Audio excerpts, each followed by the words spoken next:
প্রাণপ্রিয় শিক্ষার্থীবৃন্দ, আশা করি তোমরা সকলে ভালো আছো। সকলের শুভকামনায় আজ প্রত্যুষে অনলাইন ক্লাস শুরু করলাম। শ্রদ্ধেয় অভিভাবক মণ্ডলী, এই মুহূর্তে যারা সেটের সামনে আছেন সকলকেই স্বাগত আজকের ক্লাসে। আমি কার্তিক চন্দ্র শিকদার, সিনিয়র শিক্ষক গণিত, ছাগলনাই পাইলট বালিকা অনলাইন স্কুলের পক্ষ থেকে সকলকে স্বাগত জানাচ্ছি। প্রিয় অষ্টম ও দশম শ্রেণীর শিক্ষার্থীবৃন্দ, তোমরা সেটের সামনে এসে যাও, খাতা কলম নিয়ে বসে যাও। আমরা গত ক্লাসে বাস্তব সমস্যার সমাধানে সরল সহজ সমীকরণের ধারণা প্রয়োগ করেছিলাম। আজ ও তাই করব। তবে প্রিয় দশম শ্রেণীর শিক্ষার্থীবৃন্দ, তোমরা রাগ করবে না। আমরা অষ্টম শ্রেণীর বই থেকে এর প্রয়োগটা দেখাবো, যা তোমাদেরও আছে।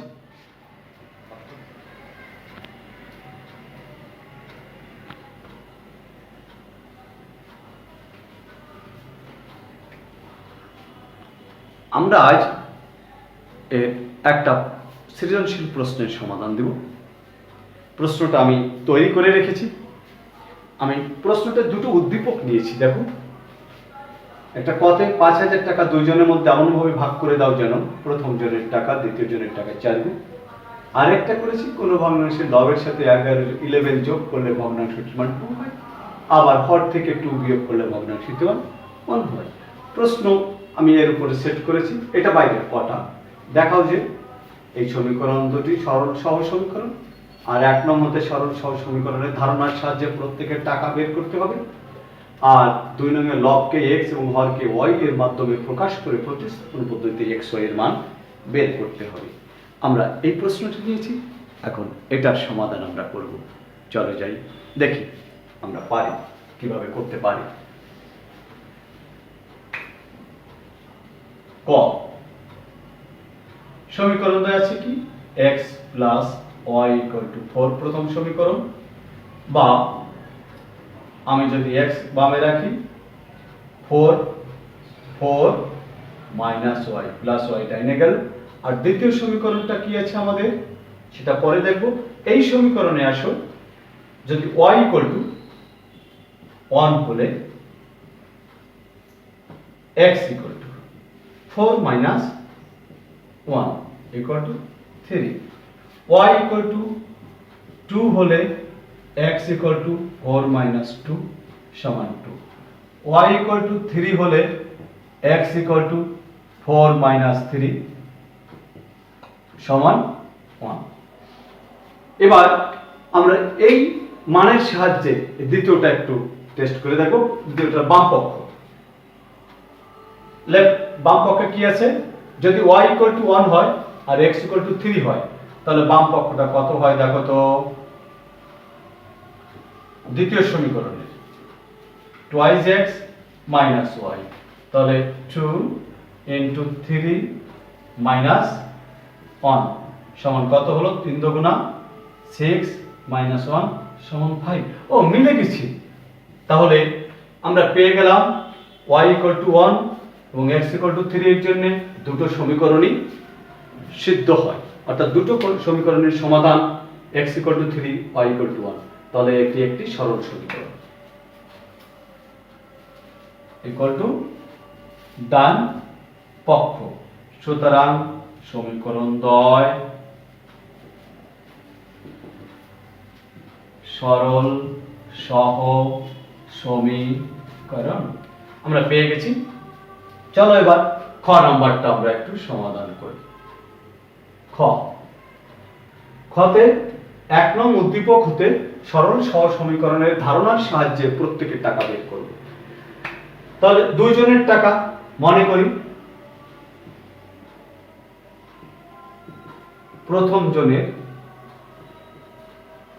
আছে x টাকা এবং দ্বিতীয় জনের আছে y টাকা। তাহলে প্রশ্ন মতে আমরা কি লিখতে পারি প্রিয় শিক্ষার্থীবৃন্দ, দুজনের টাকার পরিমাণ কত, ৫,০০০। x plus Y equal to 5, x plus Y equal to 5000, not 5000। এবং দ্বিতীয় শর্তে কি বলা হলো, প্রথম জনের টাকা দ্বিতীয় জনের টাকার 4 গুণ। প্রথম জনের টাকা আছে কত, x, দ্বিতীয় জনের টাকা আছে কত, y, তার 4 গুণ 4y। এবার এই x এর মান 1 নং এ বসিয়ে দাও, x ইকুয়াল টু 4y 1 নং এ বসিয়ে, তাহলে পাবো কত, x এর পরিবর্তে লাগবে কত, 4y plus y equal to 5000। 4y যোগ করলে হয় 5y equal to 5000, or y equal to 5000 ভাগ 5 ইকুয়াল টু 1000। অর্থাৎ দ্বিতীয় জনের টাকা আছে 1000 টাকা, y এর মান 2 নং এ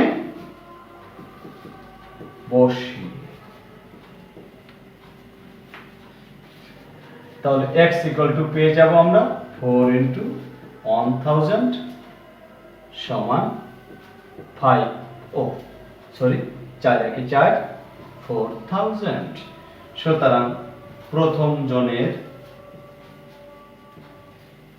4000 টাকা ও দ্বিতীয় জনের 1000 টাকা আছে। অনেক হয়ে গেল খ। চলো সবাই তুলে নাও। এবার আমরা গটা একটু করব, তোমরা সবাই খাতা নিয়ে নাও, খাতা কলম রেডি করে, আগেরটা তো লিখেছো, এবার গ করতে গিয়া আমি এই দুটো তো লেখা যখন হলো তখন একটু মুছে নিই।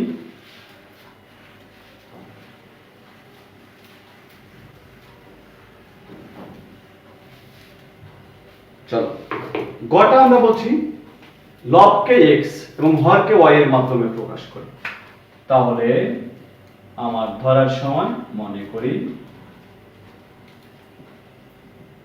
ভগ্নাংশটির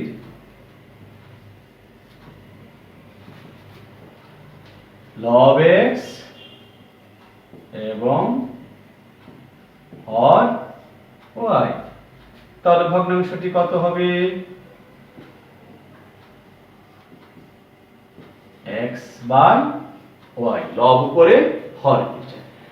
এবার শর্ত কি বলা হলো, লবের সাথে 11 যোগ করলে, তাহলে আমরা প্রশ্ন মতে একটু চলে যাই, লব x হর y, এবার লবের সাথে 11 যোগ করলে হবে 2। যদি আমরা আর গুণন করে ফেলি, আমাদের প্রতিস্থাপন পদ্ধতিতে করতে হবে, তাহলে এখানে যে চলক আসছে তার একটা চলককে বামে রেখে আর একটা চলককে ডাইনে পাঠিয়ে দিব। তাহলে x plus 11 equal to twice y, আর গুণ 2 গুণ y, twice y, or x equal to twice y minus 11, এটা সমীকরণ নম্বর 1। এবং তোমরা একটু ভালো করে তাকিয়ে দেখো, হর হতে 2 বিয়োগ করলে ভগ্নাংশটির মান 1 হয়। তাহলে আমাদের ভগ্নাংশ ছিল x বাই y, হর থেকে 2 বিয়োগ করব সমান 1 হবে, ঠিক আছে না?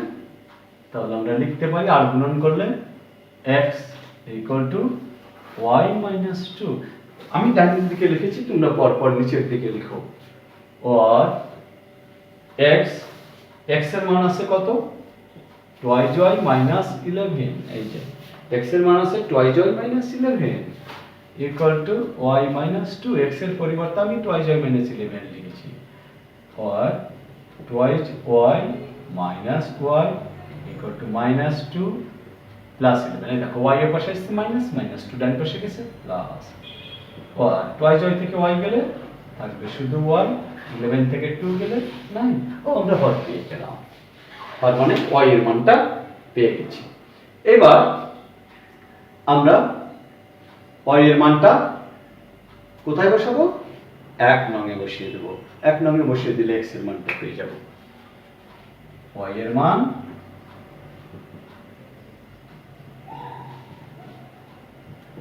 1 নং-এ বসিয়ে তাহলে x = 2 * 9 মাইনাস এটা হবে। y এর মান 9 আছে, সে 9 9 গুণা কত? 18 18 থেকে 11 গেলে কত থাকে? 7। তাহলে লব পাইছি, x এর মান পেলাম 7, y এর মান পেলাম 9। তাহলে আমরা লিখতে পারি সুতরাং x y = 7 9। কারণ এটা কেন লিখলাম? আমাদের এখানে কি চাওয়া হয়েছে? x y কত, তাই আমরা লিখেছি 7 9। বুঝলে তোমরা সবাই? অবশ্যই বুঝবে। এখানে একটু কথা বলে রাখি আমি, তোমাদের যখন জেএসসিতে সৃজনশীল প্রশ্ন হিসাবে এই অধ্যায় থেকে প্রশ্ন আসে এইরকম উদ্দীপকে, তখন তৃতীয়টা দেওয়া হয় লেখচিত্র থেকে। কিন্তু তোমাদের অষ্টম শ্রেণীর বর্তমান সিলেবাসে সরকার কর্তৃক যে সিলেবাস করোনাকালীন কোভিড-19 উপলক্ষে এই সিলেবাসে লেখচিত্র না থাকায় আমি সেটাকে পরিহার করে অন্যভাবে সাজিয়েছি।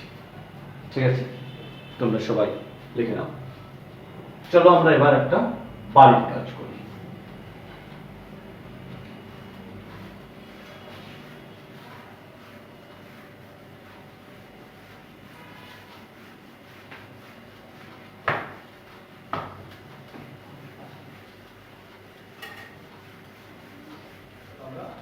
উদাহরণ বাড়ির কাজ, সৃজনশীল প্রশ্ন নয়।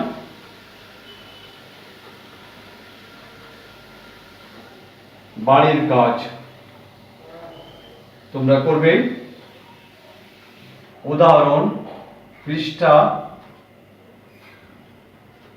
নম্বর 108, উদাহরণ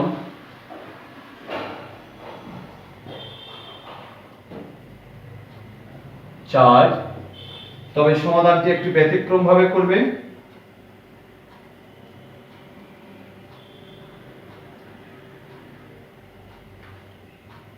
এর সমাধান প্রতিস্থাপন পদ্ধতিতে করবে।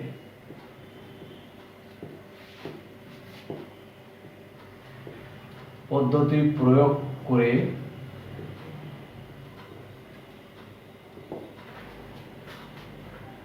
করো।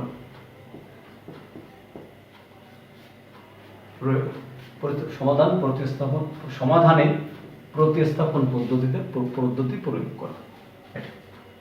এত এর সমাধানে প্রতিস্থাপন পদ্ধতি প্রয়োগ করা। প্রিয় শিক্ষার্থীবৃন্দ, সবাই ভালো থেকো। সকলের সুস্বাস্থ্য কামনা করে এখানেই শেষ করছি।